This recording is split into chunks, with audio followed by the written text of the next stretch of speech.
But what we can do is make sure that we are doing our part to protect our residents in every possible way. Defending our residents every possible way.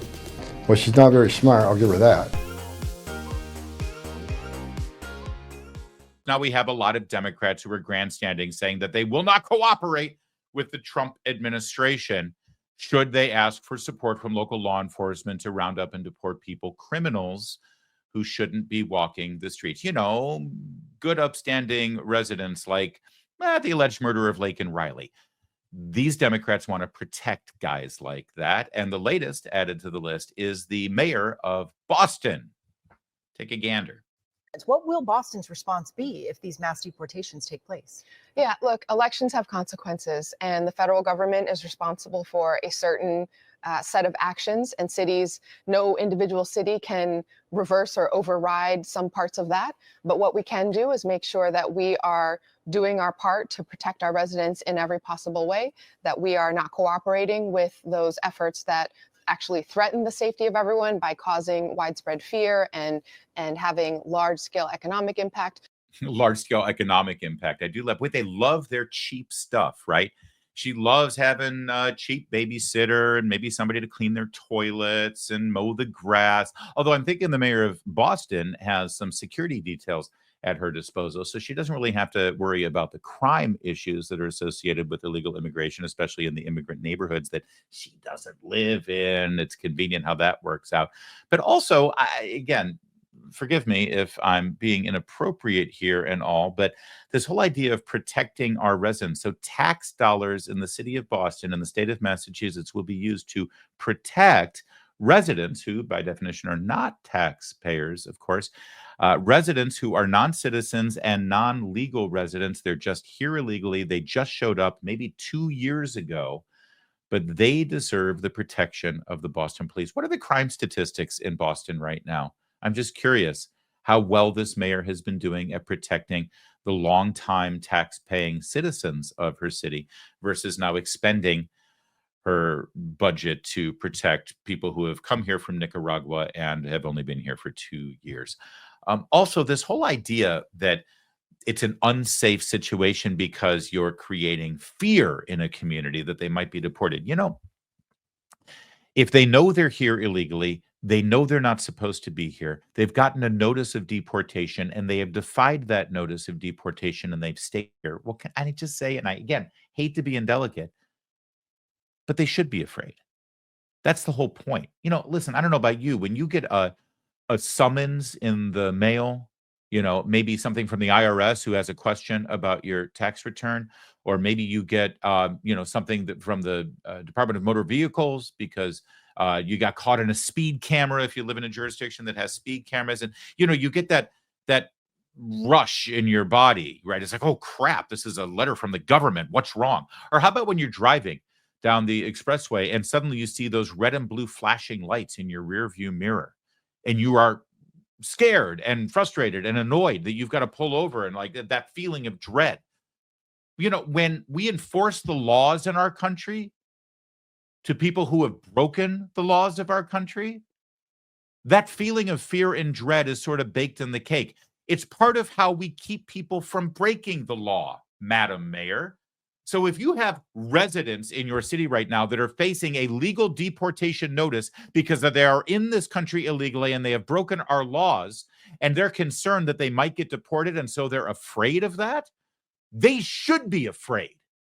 And maybe the best thing they can do is to leave on their own accord. In fact, I would maintain that the Trump administration's policy should be just that. Okay, here's the deal.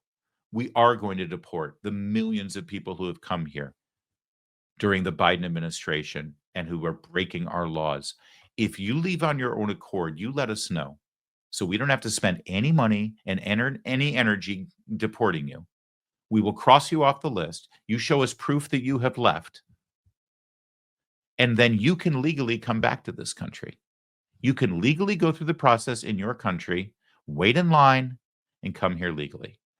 But if we have to spend time and money and risk of our law enforcement officers to apprehend you and physically deport you, you are never allowed back again.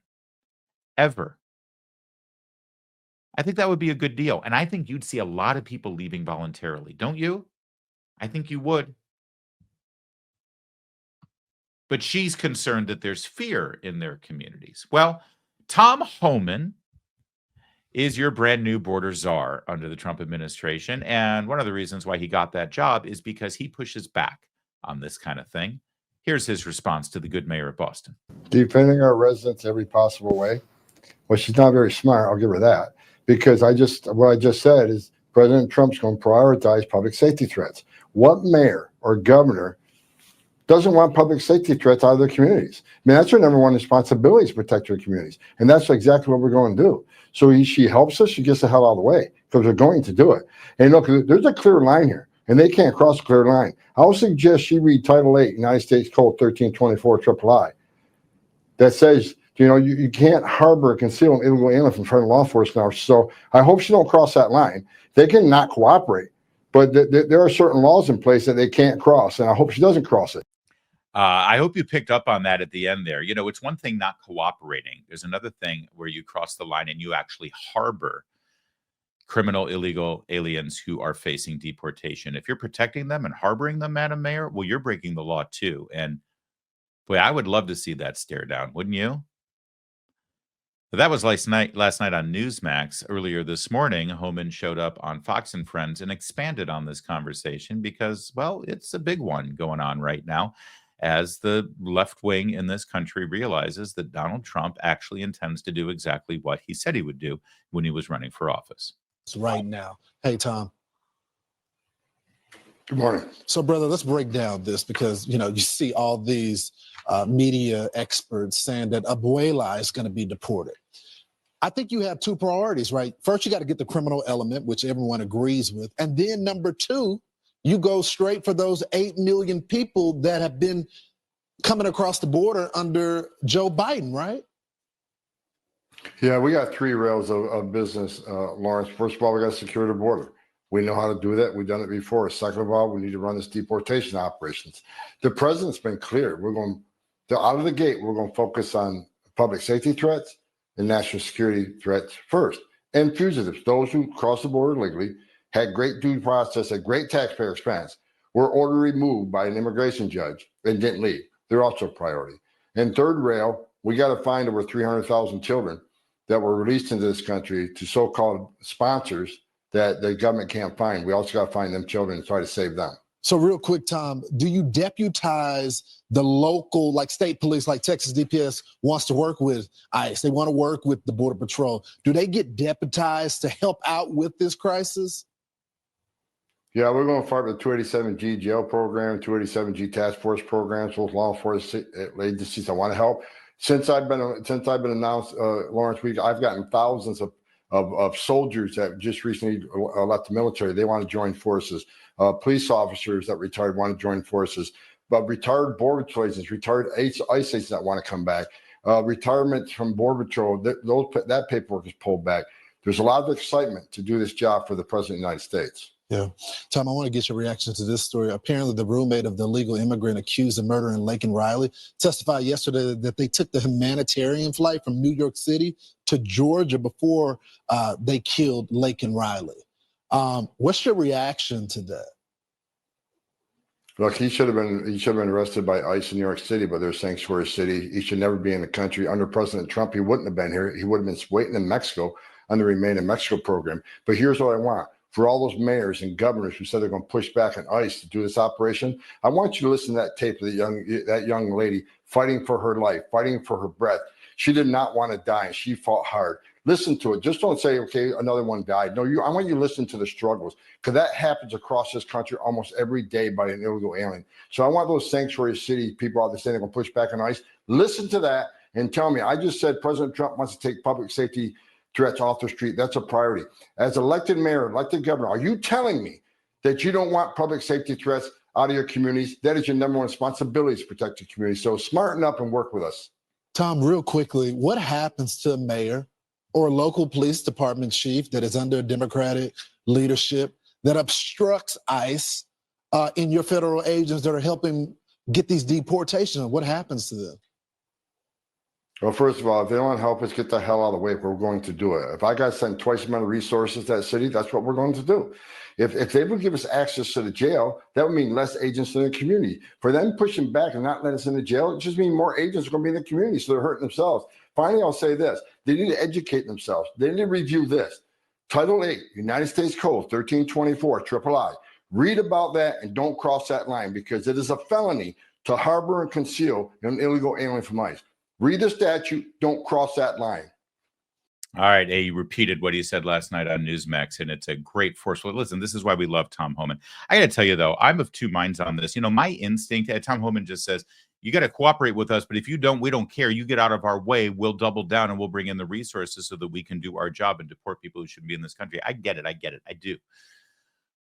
But part of me thinks that they should take the opposite approach. Part of me is like, okay, what do we got? Massachusetts, Illinois, Maryland, Delaware, California. They refuse to cooperate with ICE. They refuse to cooperate with the deportation. They want to protect the people who are illegally in this country. You know what? Okay, fine. Keep them. Keep them. In fact, we're going to let everybody know in this country. Here's the deal. You see these states right here on this map? These governors, these states, these jurisdictions, they're cooperating with us. And we're going to work in a robust partnership with those states. We're going to identify those criminal illegal immigrants who are not supposed to be in this country. They will be deported. So we want every criminal illegal immigrant to know that if you're living in those states right now, we are coming for you, and local, state, and federal law enforcement will be working together in tandem to get it done. But if you go to these states, if you go to California, if you go to Massachusetts, if you go to Illinois, Delaware, Maine, Connecticut, New York, they'll protect you. So if you want to be deported, if you want to be apprehended, if you want to be sent back to your home country and never allowed back in America again, stay right where you are. Stay in Texas, stay in Florida, stay in Georgia, stay in Alabama, stay in Tennessee. But if you want safe haven, if you want sanctuary, you better get your butt to California, Illinois, Massachusetts. You go to those states right now. You've got a week. You've got, well, don't worry, those states will give you all the health care you want. They'll give you all the education you want. They'll give you all the benefits you want. They'll take care of you. They told us already. They told the world. Gavin Newsom, he's got a whole open cookie jar over there in California. You go and enjoy. You get out of the state you're in right now, because we're coming for you. You see, I want them to say that. I want the Trump administration to make that very well known, because you know what will happen. The greatest mass deportation from conservative Republican-led states will occur, and they'll all go to those states because they know they'll be safe. They know they have sanctuary. And of course, the Trump administration needs to let those states know that they will be getting no additional funding, no additional no money. Absolutely not. You've made this choice. You're on your own.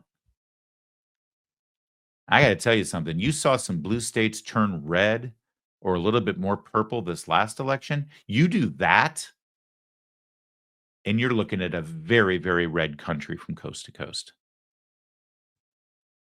And it won't take too long. Not at all. Gavin Newsom thinks he wants to be president of the United States. Jabba Pritzker up there in Illinois thinks he can be president of the United States. Get ready for the influx of people coming from the red states that surround you, and you'll see how quickly you lose support across the board in your state.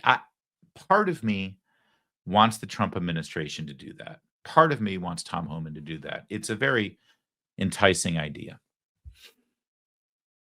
But then I think better of it. It feels good to say it, doesn't it? But then we need a reality check, because the fact of the matter is the next Laken Riley is probably living in one of those states. And see, we have to do whatever we can to keep that from happening again, because it keeps happening every single day, many times a day. So as much as politically I want that to happen, realistically, we just got to get this job done. And to that end, Tom Homan, one more hit earlier today on Fox News. He was obviously there in the New York studios. He specifically spoke out about those 300,000+ children that the Biden administration and Kamala Harris have lost in this country. A lot of people have wondered, how is this going to work? So how will it work? Well, look, I think the president's been clear on the stage. As far as the deportation operation, we will prioritize public safety threats and national security threats because they pose the biggest danger to the United States. Security, he's got three rails. So we'll do the deportation operation with the priorities I just talked to you out of the gate. That'd be the priorities. Second thing is secure that border. Lock that border down and catch and release and secure the border. The third rail is we got over 300,000 missing children. The over 500,000 children have been trafficked into the United States. This administration released them to unvetted sponsors, and they can't find 300,000 of them. And based on my 3.5 decades, some of these children are in forced labor. We already found some in forced labor. Some are in forced sex trafficking. Some of them are pedophiles. We need to save these children. We need to save these children. That is the bottom line. We need to save these children, and we need to prosecute the adults who have trafficked them here, harbored them here, and continued to contribute to the conditions that have allowed them to be exploited in such a horrible way. We are a moral nation. That morality guides our laws and the enforcement of those laws. And I refuse to take a back burner or a back seat or to allow anybody on the left to grandstand on this issue and pretend as though they have the higher moral ground as they continue to protect the status quo that allows those 300,000 children to face God knows what kind of horrors they're facing right now. For those of us holding our breath for the past several months, we can finally take a big old exhale. What a relief. The election's over. Work can finally be done on the major issues this country is facing. And one of the most significant is our national debt. The fact is our nation is broke, and that debt is a house of cards, and it's not going to be quickly or easily dismantled. So for your own personal finances, the strategy remains the same. Diversify your savings, guys. Many things are out of our control, even out of Trump's control, at least in the outset. It's important to have a safe haven for your savings. So why don't you talk to the people at Birch Gold Group? Birch Gold Group, they'll help you convert an IRA or 401k into an IRA in physical gold. And the best news is this does not cost you a penny out of pocket. Text my name, Larry, to 989898. Get a free info kit on gold. Right now, through Black Friday, you're going to receive a free 1 ounce. I don't know. I assume it's about this big. I think it's actually more about this big. You're going to get a free 1 ounce Silver Eagle. The visual aid really sells it, doesn't it? A free 1 ounce gold Silver Eagle for every $5,000 purchase with Birch Gold. Text Larry to 989898.